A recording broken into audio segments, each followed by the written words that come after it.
ठीक है, तो चलो देखते हैं। यहाँ पर प्रगामी तरंग की चाल के लिए पहले इसके विस्थापन का हम समीकरण लिखेंगे। विस्थापन का समीकरण तो ये हो जाएगा x equal to A cos omega T minus K X. यदि कलांतर हो तो इस तरह से लिख सकते हैं।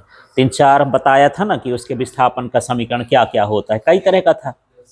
ठीक है, तो इस तरह से इसके विस्थापन का समीकरण है। यदि इसी समीकरण को मैं साइन में लिखूंगा तो यहाँ क्या लिख दूंगा y, और यहाँ कॉस की जगह क्या हो जाएगा साइन। अभी नोट किए हो तो साइन वाला नोट किए हो, कुछ भी कर लेना, कोई दिक्कत नहीं। ठीक है, हाँ।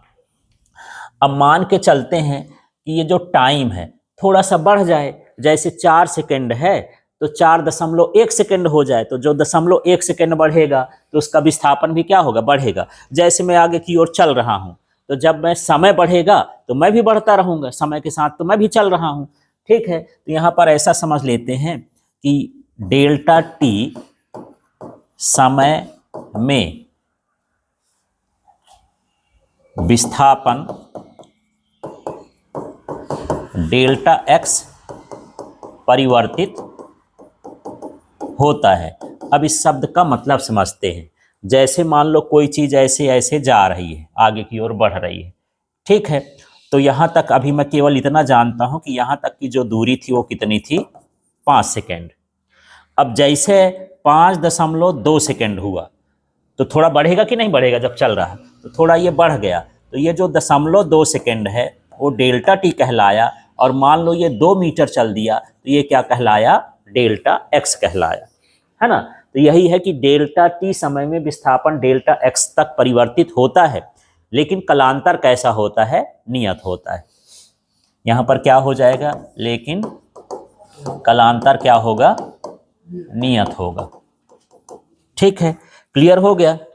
अब यहां पर जो ये शब्द है, इसी शब्द का सूत्र बनाते हैं। कलांतर ये कहलाता है, जो ये बाहर का कोण दिया है वो क्या कहलाया, कलांतर। तो इधर का शुरू में कलांतर कितना है, ओमेगा टी, तो ये मैं लिख दिया omega T minus K x. अब ध्यान से समझना, यहां पर क्या हो गया, ओमेगा तो ओमेगा ही है, लेकिन टाइम में कितना परिवर्तन हुआ, डेल्टा टी, माने थोड़ा टाइम बढ़ गया। तो मेरे पास टाइम कभी क्या है अभी, टी, तो मैं टी और साथ में प्लस लिख दूंगा क्या, डेल्टा टी। समझ में आया। फिर इसी को फिर से देखना है, माइनस लगा है तो माइनस कर दिए, के लिखा है तो के लिख दिए, एक्स लिखा है, एक्स भी थोड़ा बढ़ा ना, तो ये क्या हो जाएगा, एक्स प्लस डेल्टा एक्स। अब दोनों को बराबर क्यों कर दिया, कि जो पहले कलांतर था और जो बाद का कलांतर था, दोनों कलांतर क्या है, बराबर। कलांतर तो नियत होता है ना, प्रगामी तरंग में कलांतर क्या होता है, नियत होता है। इसलिए जितना पहले का कलांतर होगा उतना बाद का भी कलांतर होगा। ये भी कलांतर है और ये भी कलांतर है। ठीक, बस ये है कि थोड़ा इसमें टाइम बढ़ेगा तो थोड़ा उसका विस्थापन भी क्या हो जाएगा, बढ़ जाएगा। तो कुछ नहीं, ये फार्मूला याद रखना, इसको एक बार लिखना, टी के साथ डेल्टा टी और एक्स के साथ क्या जोड़ देना है, डेल्टा एक्स। अब इसमें कुछ कुछ करते हैं यार, इसको हल करके देखते हैं। माइनस के एक्स बराबर, अब इसका गुणा कर दो, कोष्टक खोल देते हैं, तो क्या आ जाएगा, ये ओमेगा टी और प्लस क्या हो गया, ओमेगा डेल्टा टी। अब माइनस के का गुणा करोगे तो क्या हो जाएगा, माइनस के एक्स और माइनस के डेल्टा एक्स। ये माइनस बाहर है, माइनस प्लस माइनस हो जाएगा ना, कोष्टक खुलेगा तो। ठीक है, अब यहां पर हम देख रहे हैं ये ओमेगा टी, ये ओमेगा टी, यदि मैं इसको इधर लाऊंगा तो माइनस ओमेगा टी हो जाएगा, है ना। तो ये मैं इधर ही से काट देता हूं ये, और ये माइनस के एक्स है और ये भी माइनस के एक्स है।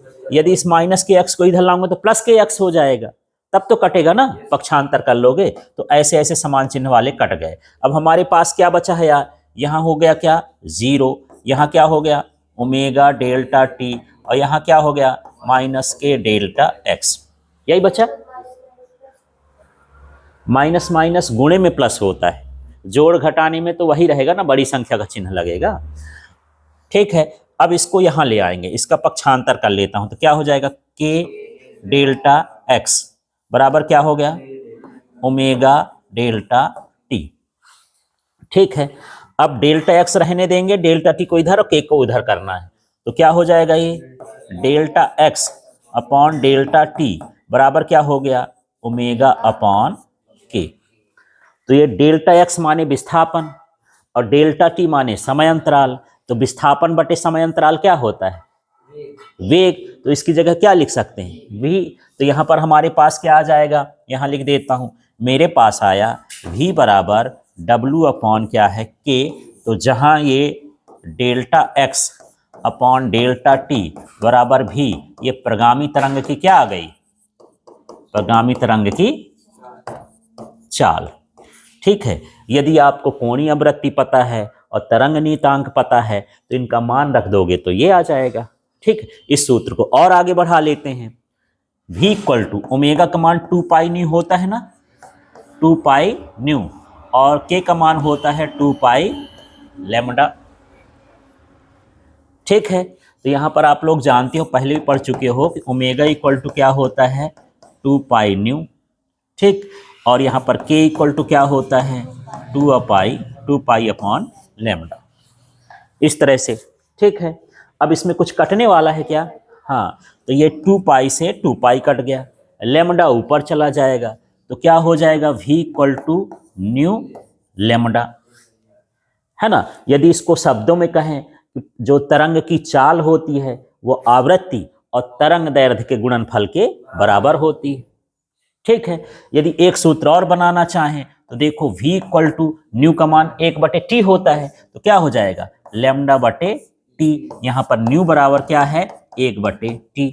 इस तरह से ये भी सूत्र है। यहां पर भी लिख सकते हैं कि जो तरंग की चाल होती है तरंग दैर्ध्य और आवर्त काल के अनुपात के बराबर होती है। तो ये भी सूत्र है, ये भी सूत्र है, ये तीनों क्या है, सूत्र हैं। ये मान लो पहला सूत्र हो गया, ये दूसरे तरीके का सूत्र हो गया, ये तीसरे तरीके का सूत्र हो गया कि जब हमको कोणीय आवृत्ति तरंग नियतांक पता हो तो इस सूत्र से हम इस्तेमाल कर लेंगे, और जब हमको आवृत्ति और तरंग दैर्ध्य पता हो तो इस सूत्र का इस्तेमाल कर सकते हैं, और जब हमको तरंग दैर्ध्य और आवर्त काल पता हो तो इस सूत्र का इस्तेमाल कर सकते हैं। ये तीनों ही क्या है, प्रगामी तरंग के चाल का व्यंजक है। अब मान लो बोल दिया कि किसी तरंग की जो तरंग दैर्ध्य है वो 5 मीटर है और उसका आवर्त काल 2 सेकेंड है, तो उसका वेग बताओ। तो क्या बनेगा, यहां क्या लिख दोगे, लैम्डा की जगह क्या हो गया 5, आवर्त काल कितना हुआ 2, तो 2.5 मीटर प्रति सेकेंड, इसका भाग करने पर यह आ जाएगा। इस तरह से हम उसका क्या निकाल सकते हैं, तरंग की चाल निकाल सकते हैं। क्लियर हो गया, ठीक है।